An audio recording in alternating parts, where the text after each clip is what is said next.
Hello दोस्तों, this is my second lecture और आज के इस लेक्चर में हम बात करने वाले हैं अपनी सेल थ्योरी के बारे में।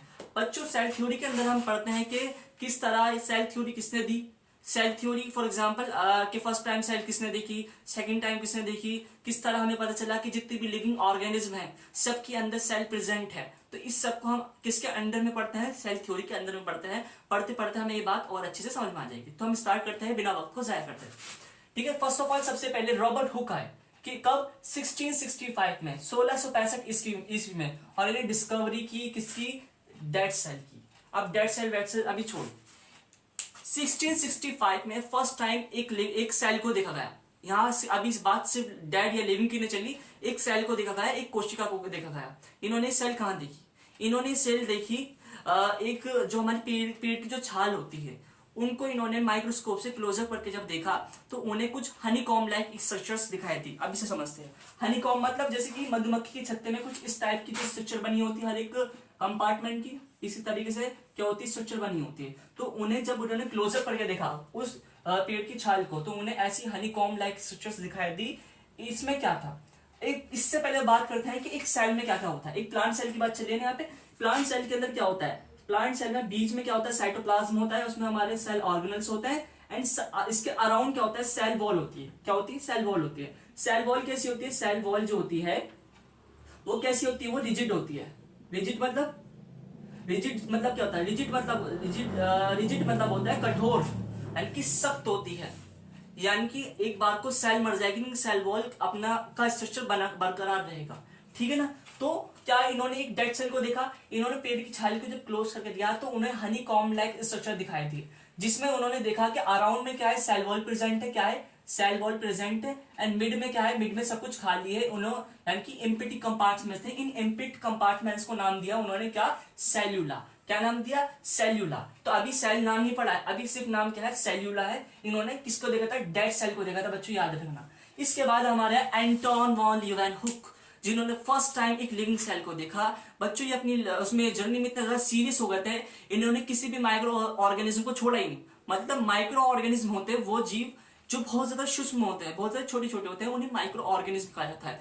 इन्हें जो भी मिलता था उस पर रिसर्च चालू कर देते थे। फॉर एग्जांपल इन्होंने स्पर्म सेल्स को देखा अपने माइक्रोस्कोप से, बहुत सारे बैक्टीरियल सेल्स को देखा, बहुत ज्यादा प्रोटोजोन्स को देखा, जिन्हें हम सेकंड चैप्टर में पढ़ते हैं, हम बायोलॉजिकल क्लासिफिकेशन के अंदर पढ़ते हैं। खैर यहाँ की बात नहीं है। तो इन्होंने छोटे छोटे माइक्रो ऑर्गेनिज्म के ऊपर रिसर्च करी और फर्स्ट टाइम उन्होंने देखा एंटोन वॉन ल्यूवेनहुक ने किसमें 1674 में किसको देखा? डिस्कवरी की अ लिविंग सेल। एक लिविंग सेल की डिस्कवरी 1674 में एंटोन वॉन ल्यूवेनहुक ने की थी। तो बच्चों इस पर क्वेश्चन आ सकता है, अगर आपसे सिर्फ यह कहा जाए कि फर्स्ट टाइम सेल किसने देखी तो हम रॉबर्ट हुक ही लगाएंगे। ठीक, लेकिन अगर आपसे कहा जाए कि फर्स्ट टाइम लिविंग सेल किसने देखी थी तो हमें लगाना है एंटोन वॉन ल्यूवेनहुक ने। ठीक, इसके बाद हमारी क्या है? रॉबर्ट ब्राउन आए। रॉबर्ट ब्राउन भैया ने हमारी रिसर्च की किसके ऊपर?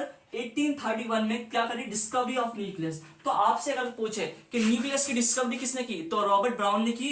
ये कहीं ना कहीं नाम से तो रॉबर्ट हुक का भैया ही लग रहे हैं। ठीक है ना? तो रॉबर्ट ब्राउन ने 1831 में डिस्कवरी की थी न्यूक्लियस। न्यूक्लियस क्या है? सेल की जो मिड में जो होता है, मैंने कल भी पिछले लेक्चर में बताया था मैंने, सेल की जो मिड में जो होता है उसको कहते हैं, क्या कहते हैं? उसे न्यूक्लियस कहा जाता है। ठीक, तो इन्होंने रॉबर्ट ब्राउन ने 1831 में डिस्कवरी की थी न्यूक्लियस की।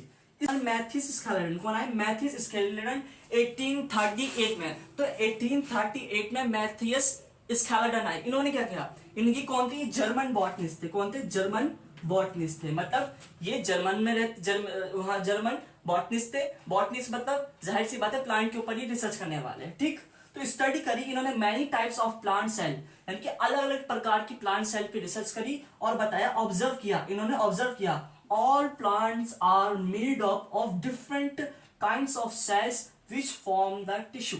इन्होंने क्या करा? ये एक जर्मन बॉटनिस्ट थे। बॉटनिस्ट मतलब जाहिर सी बात है प्लांट के ऊपर ही रिसर्च करने वाले।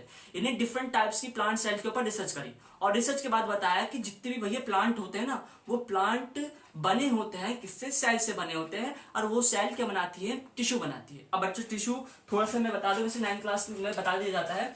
सेल्स के ग्रुप को, सिमिलर सेल्स के ग्रुप को टिश्यू कहा जाता है। मैं ज्यादा डीप में यहाँ नहीं जा सकता बिकॉज हमारे लेक्चर में मेन ये नहीं है। तो अगर जो हमारी सेल होती है, जब सिमिलर सेल्स आपस में ग्रुप बनाती हैं और एक ही फंक्शन परफॉर्म करती हैं तो उसे टिश्यू कहते हैं। मतलब जैसे फॉर एग्जांपल हमारी किडनी की साइज है। अब किडनी की जितनी भी सेल्स है मिलके एक ही फंक्शन परफॉर्म करती है, मतलब फिल्टरेशन करेंगी और कुछ काम नहीं करती हैं। तो उन सब का सारी सेल्स मिलके काम कर रही हैं और एक ही फंक्शन परफॉर्म करिए, तो वो क्या होगा, एक टिश्यू हो गया। ठीक है ना। तो सेल से टिश्यू बनते हैं, टिश्यू से ऑर्गन, ऑर्गन से organ systems, and organ system से पूरा पूरा ऑर्गेनिज्म बनता है। खैर ये वो टॉपिक नहीं था। तो इन्होंने क्या किया, मैथ्यूज स्कैलर ने 1831 में, जो कि जर्मन बॉटनिस्ट थे, इन्होंने स्टडी करी डिफरेंट टाइप्स की सेल्स पर, और उन्होंने हमें बताया, इन्होंने ऑब्जर्व किया कि जितने भी प्लांट होते हैं वो क्या होते हैं, सेल्स से मिलकर बने होते हैं, और सेल्स उससे क्या बनाती है, टिश्यू बनाती है। ठीक है ना, विच फॉर्म टिश्यू। ठीक। इसके बाद आए इसी वक्त में 1838 में जो थे हमारे मैथ्यूज स्कैलर आए थे, ये थियोडोर शवान 1839। कब, 1839। कौन थे ये, ब्रिटिश जूलॉजिस्ट थे। याद रखिएगा, ये कौन थे, जर्मन बॉटनिस्ट, ब्रिटिश जूलॉजिस्ट। ठीक। इन्होंने क्या था, study of different types of animal cell. जाहिर सी बात है, अगर ब्रिटिश जूलॉजिस्ट हैं तो ये अब सबसे पहले प्रेफरेंस किसको देंगे, प्रेफरेंस सबसे पहले देंगे एनिमल सेल्स को। तो इन्होंने different type of animal cells पे अपनी रिसर्च करी और रिपोर्ट दी। हमें क्या रिपोर्ट दी, that animal cells have a thin outer layer today known as cell membrane and plasma membrane. मतलब इन्होंने क्या करा, बहुत सारी एनिमल सेल्स को ऑब्जर्व किया माइक्रोस्कोप की हेल्प से, और ऑब्जर्व करने के बाद इन्होंने बताया कि भैया जितने भी प्रकार के जो एनिमल सेल्स होते हैं, उन सेल्स के जो आउटर लेयर है, जो बाहर की लेयर है, वो एक थिन लेयर है, यानी कि पतली सी लेयर है, और उस पतली सी लेयर को आज हम प्लाज्मा मेम्ब्रेन या सेल मेम्ब्रेन के नाम से जानते हैं। तो ये बात किसने बताई थी, थियोडोर शवान ने 1839 में। फिर इन्होंने क्या किया, फिर उन्होंने कहा, Theodore Schwann's study of on plant tissues and reported that cells wall is unique character of plant. मतलब इन्होंने कहा कि इन्हें यहाँ पे सुकून नहीं मिला, ये इसी से सुकून नहीं आया कि इन्होंने सिर्फ एनिमल सेल्स को ही रिसर्च नहीं की। इन्होंने क्या किया, पहले एनिमल सेल्स पे रिसर्च करी और हमें बताया कि भाई तुम्हारी जो एनिमल सेल होती है, इसके ऊपर एक थिन लेयर है, जिसे आज तुम प्लाज्मा मेम्ब्रेन या सेल मेम्ब्रेन के नाम से हम लोग जानते हैं। ठीक। फिर उन्होंने कहा कि भाई मैं तो प्लांट सेल पे भी रिसर्च करूंगा। ठीक। तो इन्होंने प्लांट सेल पे रिसर्च मारी। जब प्लांट सेल पे रिसर्च मारी तो इन्होंने बताया कि भाई प्लांट सेल जो है ना, इसके ऊपर एक सेल वॉल प्रेजेंट होती है, और ये सेल वॉल इसे यूनिक बना रही है, यानी कि इसका यूनिक कैरेक्टर है। तो ये बात किसने बताई, थियोडोर शवान ने। तो Theodor Schwann study on plant tissue पे रिसर्च करी और रिपोर्ट दी हमें क्या, that cell wall is a unique character of plants. ठीक। और गिवन हाइपोथेसिस। बच्चों हाइपोथेसिस क्या होता है, हाइपोथेसिस मतलब होता है, फॉर एग्जांपल मैं एक वैज्ञानिक हूं, मैं एक साइंटिस्ट हूं, मैंने कोई रिसर्च करी और वो रिसर्च मैं आपको बता रहा हूं। अब इन फ्यूचर वो रिसर्च सही भी साबित हो सकती है, गलत भी हो सकती है, तो ऐसी चीजों को हाइपोथेसिस कहा जाता है। तो इन्होंने एक हाइपोथेसिस कहा कि body of plants and animals made up of cell and product of cells, मतलब टिश्यू। कि इन्होंने कहा कि जितने भी प्लांट है, जितने भी एनिमल है, दोनों के दोनों किससे मिलकर बने हैं, सेल से मिलकर बने हैं, और वो सेल क्या बनाती है, हमारा टिश्यू बनाती है। ठीक। अब क्या आया, इनकी सोच और इनकी सोच काफी मिल गई। मतलब जो थियोडोर शवान थे, इन्होंने कहा कि जितने भी प्लांट थे, जितने भी एनिमल है, सब सेल से मिलकर बने हैं और उसके प्रोडक्ट से मिलकर बने हैं। इन्होंने क्या कहा था, मैथ्यूज स्कैलर ने, इन्होंने कहा था, क्योंकि इन्होंने सिर्फ प्लांट पर रिसर्च मारी थी, इन्होंने कहा कि भाई जितने भी प्लांट है सब मिलकर किससे बने हैं, वो सब सेल से और उसके प्रोडक्ट से मिलकर बने हैं। दोनों की बातें मैच खा दी, तो उन्होंने कहा कि भैया हम दोनों साथ मिलकर बात करेंगे। तो इन्होंने क्या करा, इन्होंने क्या कहेंगे, हाँ, तो Schleiden and Schwann, Schleiden and Schwann together formulated cell theory. तो इन दोनों ने मिलकर किस क्या दी, सेल थ्योरी दी, और क्या कहा, reported that all living organism are made up of cell and product of cell. कुछ भी नहीं बदला। जब दोनों अलग अलग थे तो कोई प्लांट के बारे में करता कि प्लांट किससे मिलकर है, सेल और उसके टिश्यू, और टिश्यू से मिलकर बना है। जब हमारे कौन थियोडोर शवान आए तो उन्होंने कहा जो प्लांट है और जो एनिमल है, भैया दोनों ही किससे मिलकर बने हैं, दोनों ही सेल और उसके प्रोडक्ट से मिलकर बने हैं। फिर जब दोनों ने साथ मिलकर बात की तो इन्होंने कहा कि भैया सिर्फ प्लांट और एनिमल ही नहीं, दुनिया में जितने भी ऑर्गेनिज्म है सब सेल और उसके प्रोडक्ट से मिलकर बने होते हैं। ये किसने कहा, जब इन्होंने आपस में दोनों ने मिलकर टुगेदर फॉर्मुलेटेड सेल थ्योरी। तो आपसे पूछे कि सेल थ्योरी किसने दी, तो हमारा कौन है, मैथ्यूज स्कैलर एंड थियोडोर शवान। लेकिन अब भाई कमी आ गई। कमी क्या है, ये जो भैया थे Schleiden and Schwann not explain that new cells how new cells were formed. ये नहीं बता पाए कि भैया सेल से अगर हमारी बॉडी बनी है तो हमारी बॉडी में नई सेल कहां से आती है, नई सेल कहां से आती है, ये नहीं बता पाए।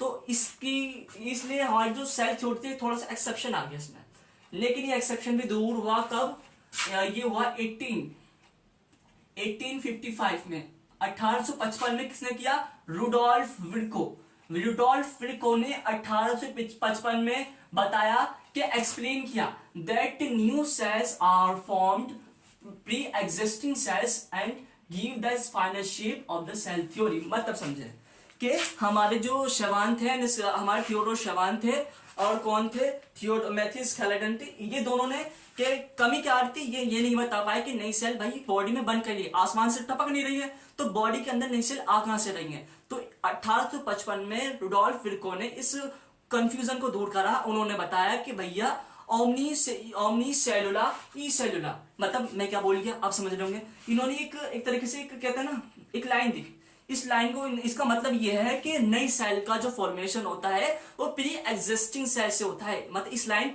ओमनी सेलुला ई सेलुला का मतलब क्या होता है कि न्यू सेल्स का जो फॉर्मेशन होता है वो प्री एग्जिस्टिंग सेल से होता है, यानी कि पुरानी सेल ही नई सेल बनाती है। मतलब फॉर एग्जांपल ये मेरी बॉडी की एक सेल है, ये सेल अपने आप को डिवाइड करेगी और नई सेल बनाती है। इस तरह हमारी बॉडी में नई सेल का फॉर्मेशन होता है।